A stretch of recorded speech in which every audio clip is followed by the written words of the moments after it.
Okay, welcome everyone to our Disability Alternative Explanations exhibition launch. It's really good to have so many of you here, and we're really looking forward to talking about our exhibition, also sharing with you our Disability Alternative Explanations project, and we're also going to be having a question and answer session afterwards, so if you'd like to know more, then we'd be very happy to share that with you. And then there'll be an opportunity to visit the exhibition and also to use our discussion board when you're on that website to engage with us and to ask any questions that you may have. So thank you for joining us. We're running this as part of the ESRC Festival of Social Sciences. And so it's wonderful to have so many of you here today. My name is Charlotte Baker, and I'm an academic based at Lancaster University in England, and I'm currently working on the Disability and Inclusion Africa project with my colleague, Dr. Elvis Imafidon, who's also visible here. So Elvis is going to introduce himself in a moment, and I'll talk briefly about my work. We'll provide some context to the exhibition and then open up to some questions. So Elvis, if I could ask you, first of all, to tell us a little bit about yourself and your research, that would be great. Hi, everyone. You're welcome to the exhibition. I'm Elvis Imafidon, as Charlotte just said. I'm a Nigerian, but working Elvis, here I can't hear you at the moment. Okay. Can you hear me? Can you hear me now?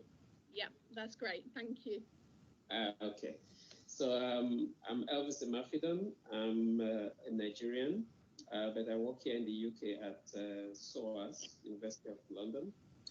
And my area of research is primarily African philosophy, but as it relates to disability studies. So I've been working on disability understood within African context for quite a while. And that led to my book on African philosophy and the otherness of albinism, published last year. And so myself and Charlotte had this shared interest on understanding how disability is explained within African context, and the alternative explanation was given based on the beliefs and attitudes, misconceptions about disability in African contexts. And that's how we started this project. And it's been very interesting working with Charlotte, and we hope you enjoyed the exhibition. I hope you heard me fine and clear this time. That's great. Thank you, Elvis. So in terms of my own position and my research, I'm a senior lecturer in the languages department at Lancaster University, but I have a long-standing interest in albinism in African contexts and different understandings of albinism that are expressed through representation and other forms of expression. So I was working on a PhD on literary representations of albinism, and I gradually came to become aware of the attacks on people with albinism in sub-Saharan Africa. And to date, there have been over 600 attacks and over 200 people who've been killed for their body parts. And as a doctoral student, I couldn't ignore this. I couldn't continue only focusing on literary representation. I felt I needed to do something more. And so with some funding from the Wellcome Trust, I established the Albinism in Africa Network. And this led to some really exciting collaborative work with albinism organisations in Africa to develop advocacy and educational materials, to begin to link organisations together and to link them with other experts through a series of events. For example, we were finding that medics who specialised in the treatment of albinism had never met a person with albinism or had had little contact with a person with albinism outside of their own clinic, and so they had little understanding of the realities of people's lives. And so bringing groups of people with albinism into contact with medical professionals, we were able to break down some of these barriers. We've also developed a resource that pulled together all the existing academic publications on albinism and made them accessible online. And in more recent years, I've worked with the UN Independent Expert on Albinism and the Witchcraft and Human Rights Information Network, as well as several other colleagues, some of whom are here today, to bring these human rights abuses against people with albinism to the attention of the community. So, although I've worked on different aspects of albinism, my work's always returned to the arts and the potential of the arts to make a difference. And this project is also rooted in the arts, as we'll see. So the Disability and Inclusion Africa project, as Elvis said, was rooted in our shared understanding or interest in the beliefs that underpin albinism in African contexts and their consequences for people living with this genetic condition.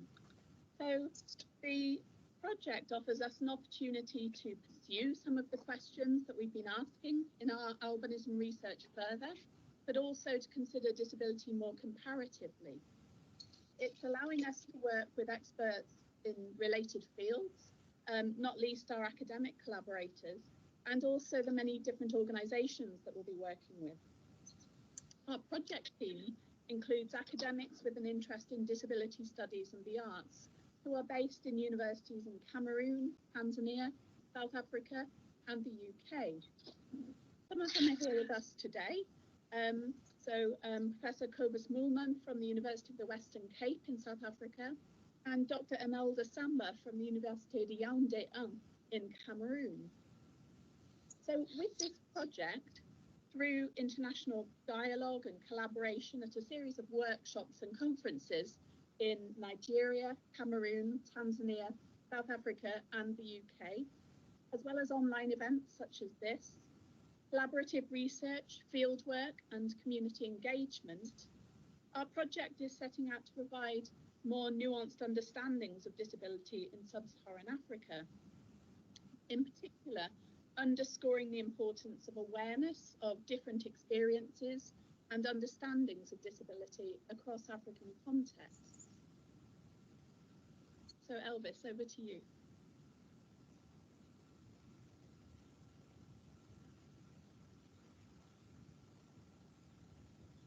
Oh, I think you're muted, sorry. So what seems to be a very key project is alternative explanations. So in what sense do we use alternative explanation?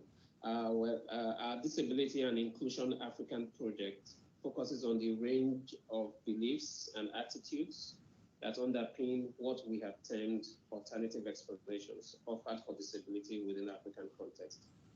And these include assumptions and misconceptions, traditional beliefs, religious and ontological beliefs, medical determinists, supernatural or witchcraft-related beliefs.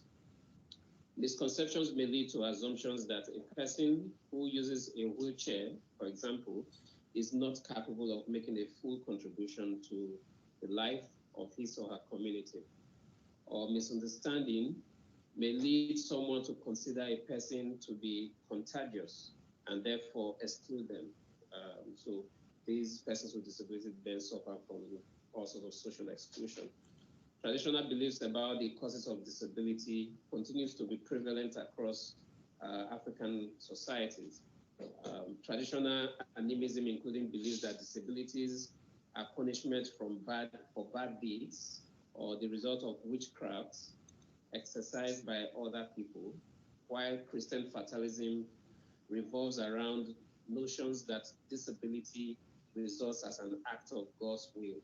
Some conditions, such as epilepsy, may be understood as a cause or as demonic possession, and as a result, people may not seek appropriate treatment. So we see all these sorts of alternative explanation in the African context.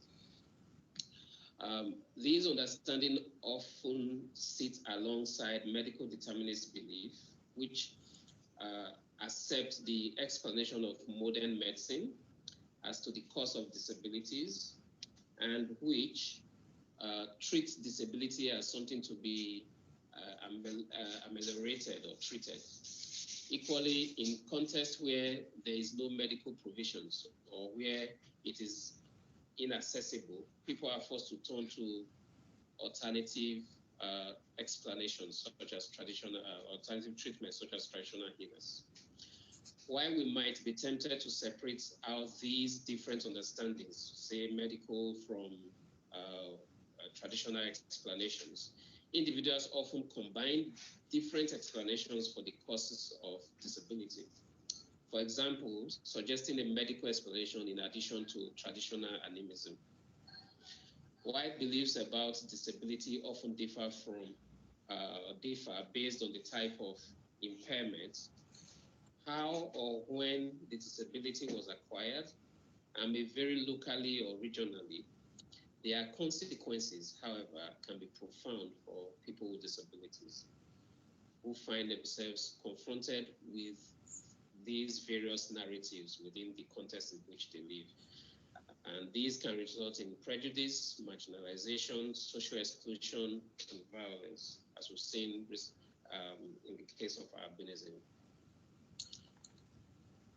So why are these overlooked then? Well, these alternative explanations are often overlooked because disability is often talked about in discourses created by medical professionals, by academics, social scientists, or development agencies, often in the global north, and quite removed from the realities of disabled people's lives.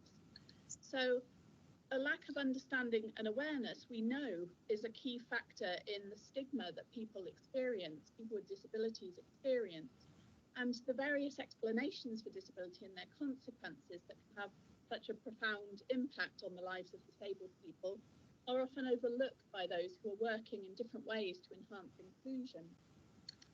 Knowledge about disability is not only held by academics and professionals working in education or medicine, for example, but by disabled people, by disabled persons organisations, by the NGOs and civil society groups that work with them, and those who advocate for them.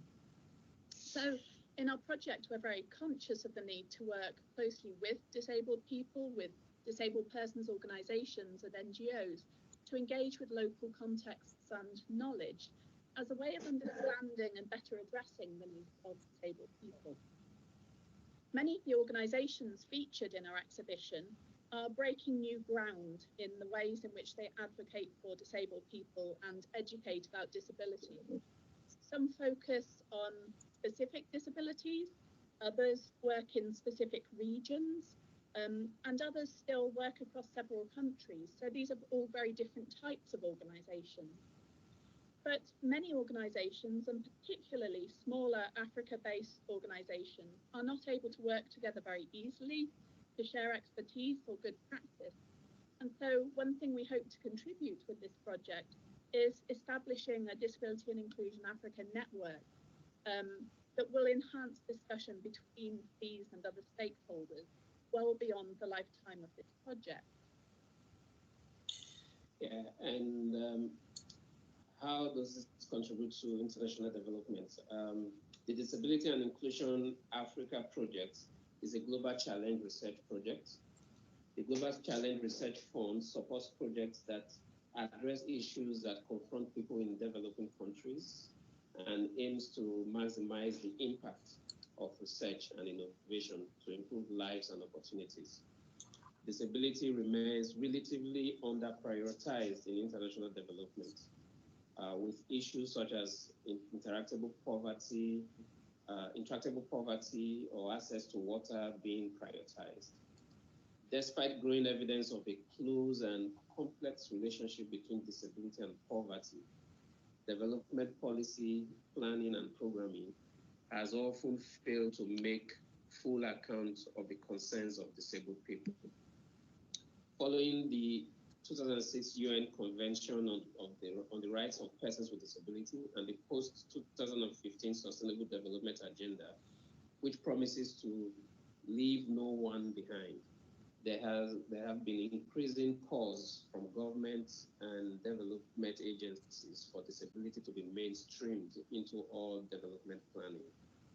Despite this increased focus on disability issues within this development discourse, the majority of disabled persons have not yet benefited from development efforts, in part because development work that include the voices of disabled people remains scarce. And this results in a generalized and simplified conceptualization of disability, with 80% of the estimated 1 billion people living with a disability located in the global south. Sustainable development can only be achieved through the inclusion of disabled people, and so disability disability mainstreaming and inclusive development have become strategies prioritized by key actors in the development agenda, such as the United Nations. The absence of meaningful participation of disabled people in development, combined with a lack of empirical research about disability in the global south, often leads to ill-fitted development programs that do not put the yearnings of disabled persons into account. Our project aims to foreground the voices of disabled people in our academic work, in our collaborations, and in our activities. We will also ensure that their voices are heard in our publications and outputs, with the goal of contributing toward influencing a more inclusive approach to international development. So having said all this about international development, you might be surprised then that our project is rooted in the arts and the social sciences. So members of our project team include academics working in the fields of creative writing, theatre, literature and cultural representation, philosophy, sociology and social work, but all have an interest in disability and in the potential of the arts to make a difference. Certainly the arts play a role in facilitating local action and broader social change. And disability arts and culture is inextricably linked with disability politics. So the arts are a means of recording, but also contextualizing the experience of disabled people. The arts also offer disabled people avenues to develop a disability identity that enables them to challenge stigma by expressing their identity and embodiment. Forms of art and culture can place emphasis on commonalities to overcome notions of difference and also to allow connections to other marginalised groups to promote agency or broader social transformation. Local values represented within disability arts and culture can also contribute to a grassroots human rights discourse in a global south context that makes human rights approaches more accessible and more applicable. And also, as I've already mentioned, the arts can open up ways in which the voices of disabled people can be heard internationally, including at the level of policy making. So the arts can be used for social change through advocacy and education, as well as a way of shaping or changing public opinion. So the Disability Alternative Explanations exhibition that we're launching today explores different ways in which the arts can be used for social change and offers new avenues to raise awareness about disability issues. So what you'll see in the exhibition is a first iteration, a first version of something that we will build on over the next few years with our project, and which we hope will be a major output of the Disability and Inclusion Africa project. Our first iteration of the exhibition demonstrates, we hope, the valuable work that organisations are doing to educate about disability, to advocate for disabled people, and to confront some of the alternative explanations that are put forward for disability. The exhibition also demonstrates the potential of the arts to affect social change, including through photography, creative writing, animation and music. We'd like to thank all the organisations who've contributed in many different ways to the exhibition and the artists whose work is featured in it. So you can see their names on here. So we'd like to, at this point, thank you very much for listening. We are going to open up now into a question and answer session. And meanwhile, I'll put the link for the exhibition into the chat. And then when you're ready, you're very welcome to go over there and look at it. It's hosted on our project website. And as I said, there's a discussion board that you can log into and leave your comments, your thoughts, your suggestions. We'd very much like to learn from your engagement with the exhibition and to think about what we need to do more of, how we might do things differently. So we very much welcome your views.